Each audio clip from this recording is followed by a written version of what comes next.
Jayson Tatum has brought the Celtics within 3 games of reaching the NBA Finals. Already, Tatum's outlasted Kevin Durant and Giannis on his way to the Eastern Conference Finals. So, Shannon, what do you think? I know he's your guy, but how close is Jayson Tatum truly to becoming a superstar?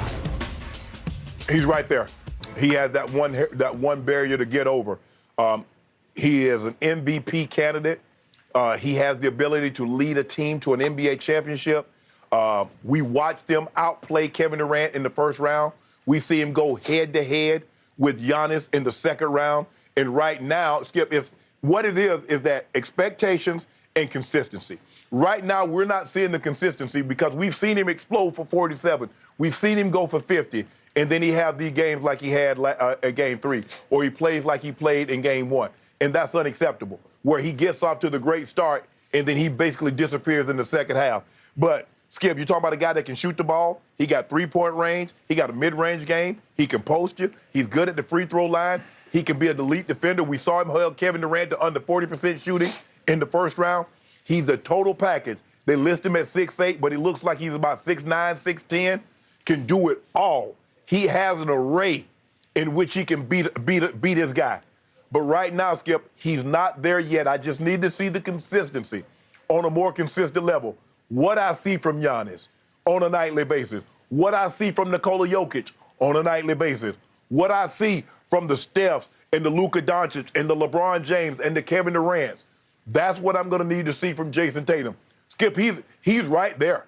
He has one barrier to overcome, and Jayson Tatum's going to open the door and walk into the room of superstars. You know, if memory serves, I think somebody that I'm talking to right now will come out here on occasion after a big Jayson Tatum game and pretty much proclaim him a superstar. And No, bandwagon. Skip, I didn't do that. No, yes, I have not called him a superstar. I say, but he showed you why you people are so willing to anoint him as a superstar. Okay. Are you sure, Shannon Sharp, you're not once again barking up the wrong tree? You just said he can beat his guy with an array of this and that and the other, but can he be the guy? As in, are you sure he's that guy? Is he that dude? He that guy. Is he made of that stuff, like superstar championship stuff? Because I've never been sure about Jayson Tatum, and I've told you that repeatedly. I just don't trust him. Sometimes when the moment gets this big, he gets this small. And I've seen this regularly. I go back to the bubble when it was obviously the Heat were the opponents in the conference finals. And again, and it was Game 6, the closeout game. They lost 4-2. And that night, Jayson Tatum went 9 of 26 and 3 of 10 from 3. Then I remember 2021, first round against the Nets. It was Game 2. He scored a grand total of 9 points on 3 of 12. Then in the previous series this year against the Bucks, Game 3, he went 4 of 19 and 0 for 6 from 3 and scored 10 points. So to your point, yes, he has a pattern, a history in this league of sort of when you least expect it, coming off a big game, he has a little game. And I've never trusted it because I see the firepower. I've never loved his jump shot because it's kind of a two-piece jump shot where you have to go 1, 2, shoot. And it looks a little weird to me, but when he gets it in rhythm and gets it going, and to your point, he's at least 6'9", he can fill it up. He can light it up. But does he really trust himself and believe in himself enough that he can regularly figure out ways when he's a little more cool-handed that he can score baskets other ways? Well, I'm not sure about that because I've seen him unravel. I've seen him turn the ball over. I've seen him get down on himself. Does he have that fire in his belly? You said the other night he wasn't diving after loose balls the way you hoped. And I've seen him when he starts to go in the proverbial tank, he just goes all the way in and he finds it very difficult to come out of the tank in the fourth quarter and overcome a very off night. Usually it goes from bad to worse. Are you sure, Shannon Sharp, about Jayson Tatum? I feel very comfortable, and that's what the superstars are able to do. The superstars can have an off night, Skip, and then somehow they find a way to kick it in the fourth quarter. They find a way to make the shot. Play struggle. the whole game. And the LeBrons, the Kevin Durant's, the great ones can find a way, the superstars can find a way to overcome it. Like Giannis. Giannis had no business shooting that three-point shot, Skip, in the regular season when he hit against Brooklyn. I'll buy that. Bro, you had just shot 2 air balls. But he said, I don't care. I'm still Giannis. And he fires it up and he makes it. Those are the that's what Jayson Tatum is capable of doing. He just has to believe in himself enough. But Skip, he's close. I watched this kid. And he's still a kid at, 24, 25 years of age? And the assortment and the array of shots that he can make, putting the ball, you overplay him, you try to close him out, and he can get to the rim. We saw what he did I think that was his rookie year. He challenged LeBron. So you look at what he's had to go through in the East, Skip. LeBron 1 year, he didn't get it done. He went through Kevin Durant this year, got it done. You had to go through Giannis, got it done. Now he has to go through one last hurdle in order to reach the destination, but the journey won't be over. Going through Jimmy Butler in a very tough, tenacious, scrappy, very well-coached Heat team. Skip. He gonna do it. He gonna show you this year why. Shannon. Right now. Shannon. What? Are you sure you're not driving the wrong bandwagon once again? I think you are. I'm gonna ride with him. I'm gonna ride with him. He about to surpass Steph. The best light-skinned player in the NBA. He gonna surpass Steph. Watch it. Okay. Let's see what he does tonight, especially if the Heat do have injury absences. 30 All right, piece. Skip, I think you're going to like this next topic. Are the Mavericks becoming too much of a distraction on the sideline? Yes. Do not miss Skip and Shannon's take on this one up next. They came out flat.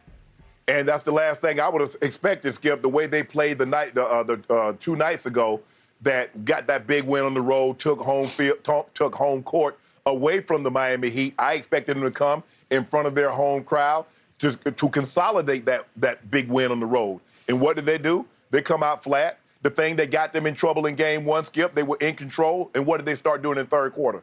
Turning the ball over. What did they start doing at the start of the game, this game? Turning the ball over. Skip, I know thieves that can't steal the ball as well as the Miami Heat stole the ball from the Boston Celtics.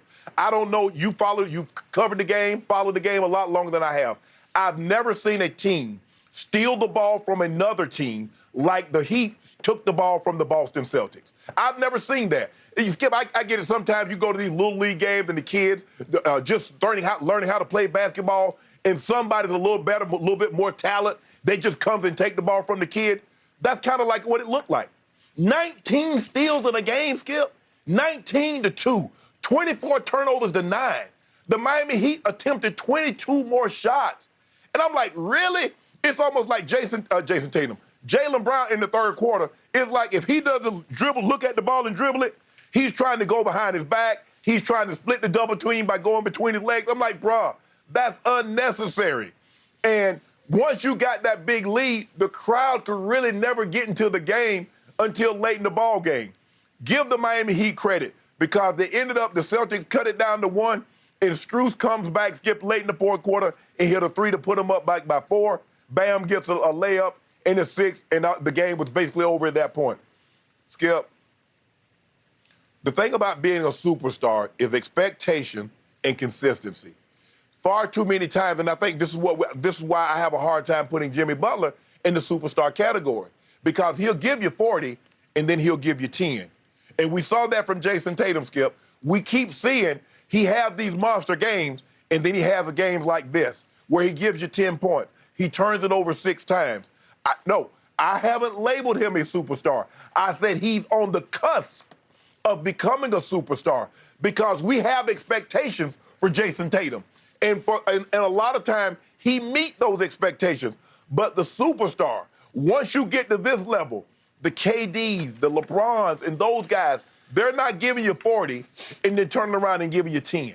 They're not going to play like that. And that's what the hurdle, that's the last barrier. It's almost like the steeplechase, Skip. You know, in the steeplechase, you got to clear that last water barrier before you get to the finish line.